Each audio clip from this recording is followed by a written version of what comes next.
Hi, I'm Dawn Ludwig, and welcome to my kitchen. As you're going along and starting to cook more, I want to show you how to make a few of the sauces. As we talked about in the last video, sauces are the basis for this way of eating. It makes everything easier. And I've tried to make the sauces super easy as well. Most sauces involve a ball canning jar, some ingredients, and an immersion blender, and you're done. There's one that takes a little more time, but I think it's worth it. You can freeze some portions or you can set them aside, but you'll use them often. It's called the Ranchero Sauce. First thing we're going to do is get a few of our ingredients. We're going to use a yellow pepper. We're going to use a hot pepper. You can choose. I'm using a poblano, which is a little bit, maybe medium spicy. You can use an Anaheim chili that's mildly spicy. You get to choose. You can also use some jalapenos. I know for some of you who don't like spicy, that sounds scary. But jalapenos, once they're cooked, have a more mild flavor than you might guess. You might need to play with this recipe to see what you like. So let's get started. We're going to start by peeling some of these peppers and taking the seeds out. Really simple. Make sure you have your sharp knife. When you're cutting, as I tell my kids when they learn to use their knives, always make sure you know where the edge is, in cooking and in life. So make sure the edge is away from your fingers. I'm just taking out the veins and the seeds. Especially on the chili peppers, this is going to be important. The seeds hold a lot of heat, so I'm going to want to take those out. Again, cutting simply. I'm going to cut in big chunks. Those of you who aren't used to cutting, that's all right. I'm actually going to use my food processor for this. If you have a food processor, it helps when you're cutting a lot of things, but you need them in small pieces. So you see these seeds are coming out. I'm actually going to rinse these and wash the seeds. Even the jalapenos. The recipe calls for 2 to 4 jalapenos. Choose how many you're going to use. You can start with 2 and you can always add a little cayenne at the end if you want a little more spice. So again, taking the little ends off. Taking the veins and the seeds out. Just pull them out. You can also use a spoon to scoop these out. It's nice to wash your hands after you use chili peppers because the oils can make your hands itch a little bit. So be careful with that. So I have my peppers here and I'm just going to go rinse them. Quickly get all the seeds out.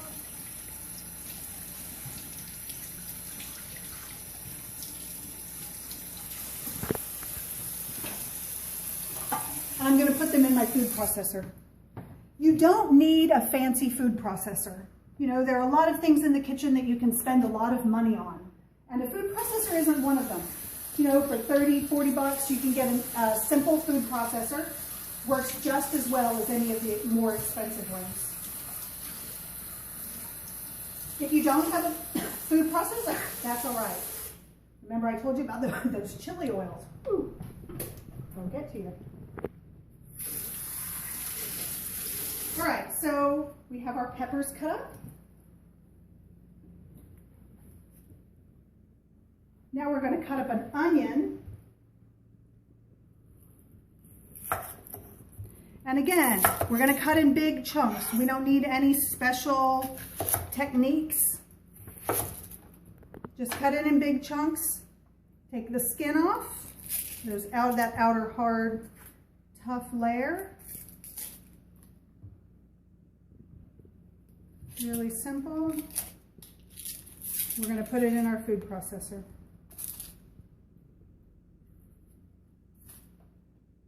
I always try and wet my cutting board before I start and then wipe it once I'm done. That way the oils from the chilies and the onions don't soak into your cutting boards. I like to use a wooden cutting board because it is easier on my knife. it'll keep it a little sharper. And having a sharp knife is super important when you're cooking. If you don't have a sharp knife, that's the first thing I would invest in. Get a sharp knife, keep it sharp, learn how to use it. Always know where the edge is. Even if you're setting your knife down for a minute, make sure you either tuck it under your cutting board or set it in a place where you're not going to graze it when you're grabbing for something, either on the side or on the top. So let's look at our recipe. We have one yellow bell pepper, I used a poblano, but you could use an Anaheim if you wanted something a little less spicy. I used 2 jalapenos. They were a little big, so that works. I took the seeds out. I'm going to use 1 large clove of garlic that I've peeled already. I'm going to put it in the food processor. And I think that's it. We're going to blend until it's minced. And while we're blending, we're going to heat a little bit of olive oil. Now, as we start cooking, you're going to notice that we use a lot of oil and a lot of fat in these recipes. That can be intimidating, and we've been programmed for so long to do low fat. And this diet is really turning all other dieting on its head. We're going, especially in the first 10 days, for a high fat diet. We're going to replace the refined carbohydrates that have been in your diet in the past with good quality fats. So don't be afraid to use the oil, and don't be afraid to look at the fact that I'm pouring 1/4 cup of oil into this recipe. It's going to be a lot. Try and buy the best quality oils that you can for extra virgin olive oil. If you can find an estate oil, that means that all of the olives have come from one farm. Improves the quality a little bit. You can find them inexpensive. If not, just get the best quality extra virgin olive oil that you can find. So I have my deep skillet right here. I'm going to put about 1/4 cup of oil. I'm going to go ahead and get that started so that it's warming up. It's heated when I add the rest of my vegetables. I don't want it on high because I don't want it to smoke, but I'm going to turn it up so that it's warm by the time I'm ready for it. One of the other things that you'll learn in the kitchen is, as you're doing a meal, paying attention to the things that take a little longer, starting them first and then getting in. Some people will go in and cut all of their vegetables, and then by the time it's time to cook, they don't have time to get anything else done. So stagger what needs to be done, and you'll get a little more used to it as you go. So I have my oil started. I'm going to make a little noise for a second, so bear with me. I'm going to turn on the food processor, and we're going to process until it's pretty finely minced.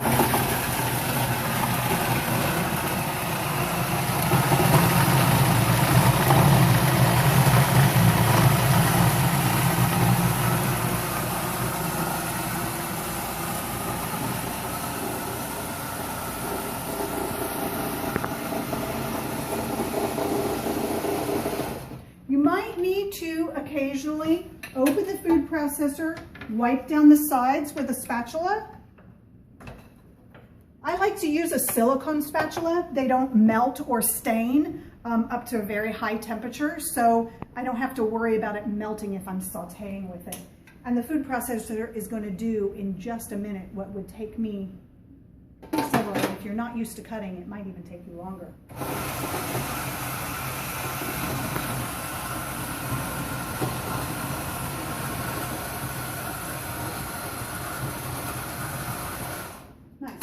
Once everything's nicely minced,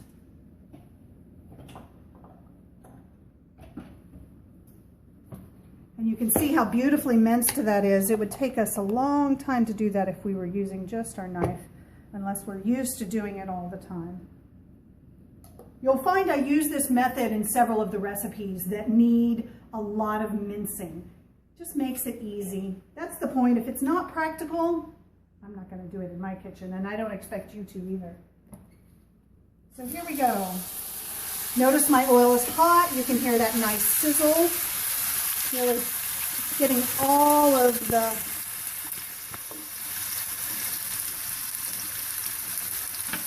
there we go. I'm just going to saute that a little bit. Doesn't that sound nice?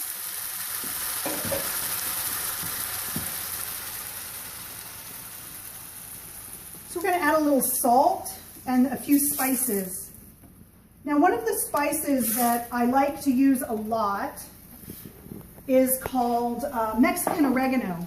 And for a long time, I couldn't find it, but I noticed that McCormick makes one, so it should be available in all of your grocery stores. If you can't find it, ask your grocer to order it, because I know they make it. I actually found some. So we're going to add a little bit of Mexican oregano.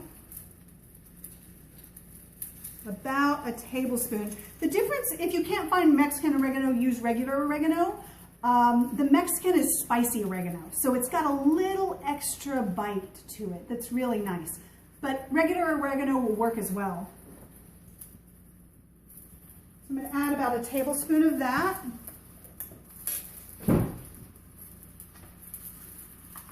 I'm going to add a little salt. Now you're going to notice that for some of you, these recipes might not have enough salt. For some of you, they might need a little salt. I try to err on the lower end. So feel free, if you know you're someone who likes a little saltier, add a little extra. And if you know you're someone who likes it a little lighter, go a little lighter. You can always add more when you're finished, as you're tasting it. And once you get a feel for the recipes, you'll know what'll work for you. So I'm going to also add a can of mild green chilies. Again, if you like it really hot, use the spicier ones. I like just the mild green chilies. Green chilies tend to have a pretty distinct flavor. And you can buy them in a can. Just a small can will do. They add a nice depth of flavor to the sauce. We're going to add a couple of cans of diced tomatoes. You'll notice I use diced tomatoes a lot. I buy them by the case.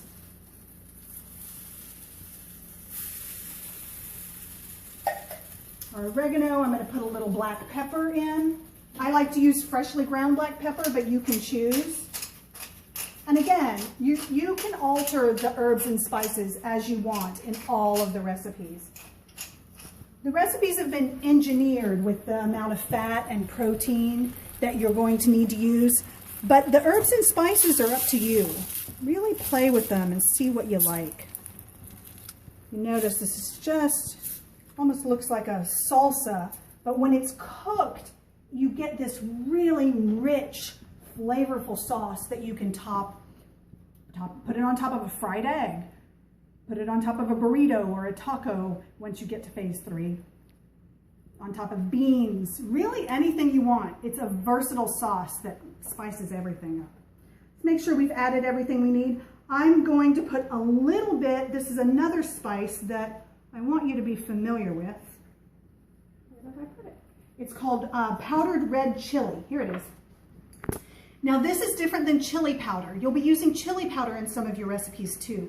Chili powder is a mixture, usually of cumin, some chili, red chilies, sometimes some garlic powder, but it's a mixture that you use. Powdered red chili is just that. If you can't find it, it's okay. You can just use the Mexican oregano and skip this step. If you want a little more heat though, add a little bit of chili powder. Sprinkle a little bit of that in. I think it calls for a half a teaspoon. But again, you know, play with the spices and see what works for you. So basically what we're going to do is we're going to simmer this for about 10 to 15 minutes. These sauces are actually best made ahead. The next day, as the flavors really develop, they're going to taste even better. So when you're making it, you can taste it right after you make it. But taste it the next day because you'll be surprised at what a difference it makes. Also, a lot of these sauces have a lot of flavor. And so tasting them by themselves, they might seem very strong. But once you put them on vegetables or a salad, they're going to mellow out a lot and really enhance the flavor of whatever you're eating. We're going to use these every day. And again, this isn't normal diet food. These make your life easy, but they also make you feel like you've eaten something hearty. And it's going to retrain your fat cells to not be hungry. Turn off that starvation mode so that they're not hijacking all of your energy and your calories. All right, so as we let this simmer, It'll simmer for about 10-15 minutes. And then at the end, doesn't that look delicious? Wait till you smell it in your kitchen. It's such a nice smell.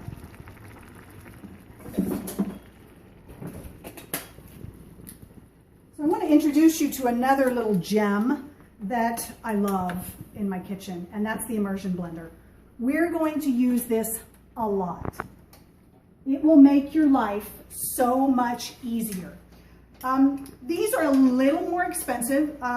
You can spend between $50 and $100. You can buy one that has a food processor attachment and a whisk attachment. You can use both of those. The smaller food processor attachment works well for small cooking for one, maybe cooking for two. I use my bigger food processor because I'm usually cooking for 4, 5, 6 when I'm cooking in my house. But this makes everything easy. So once this is simmered for about 10 to 15 minutes, you're going to get it to be a little more of a creamy consistency. You've got the big chunks of the diced tomatoes, and I'm going to meld them in just a little bit. Again, you're going to get a feel for what you like. So if you like it really creamy, blend it a little more. If you like it really chunky, leave it as it is. I find that just a little blend with the Immersion Blender develops the flavors quite nicely. So I'm just going to immerse this. Now, this blender, if you'll see, it has little holes on the side. Make sure when it's plugged in, you never stick your finger in here to taste or to do anything. If you're going to taste it, either detach it or unplug it. These can be dangerous little sharp things. So I'm going to immerse it, and the liquid is going to be sucked in through these holes and blended with the blade. So you want it immersed in your sauce, whatever you're making. I made this mistake once with the blueberry sauce. I didn't have it deep enough and it went all over my kitchen. So immerse it and then just pulse it a little bit. Can you see how it's blending those tomatoes up nicely? I don't want huge chunks, but I don't want it completely creamy either. Let's move this so we can really see. Just pulse it a little bit as you go. And it also blends any of the big chunks that didn't get completely minced in your food processor. And then we're done. The beauty of this Immersion Blender is when I detach this, all I have to do is rinse this and I'm ready to make my next sauce. So this is a Ranchero sauce. Once it's done, we're going to put it into a bowl to cover it, or we're going to put it in a ball canning jar. For phase 1, I have you freezing a couple of portions of it, depending on how many people you're cooking for, and then you can thaw it for phase 2, phase 3 down the road. Thanks, and I look forward to making more sauces with you.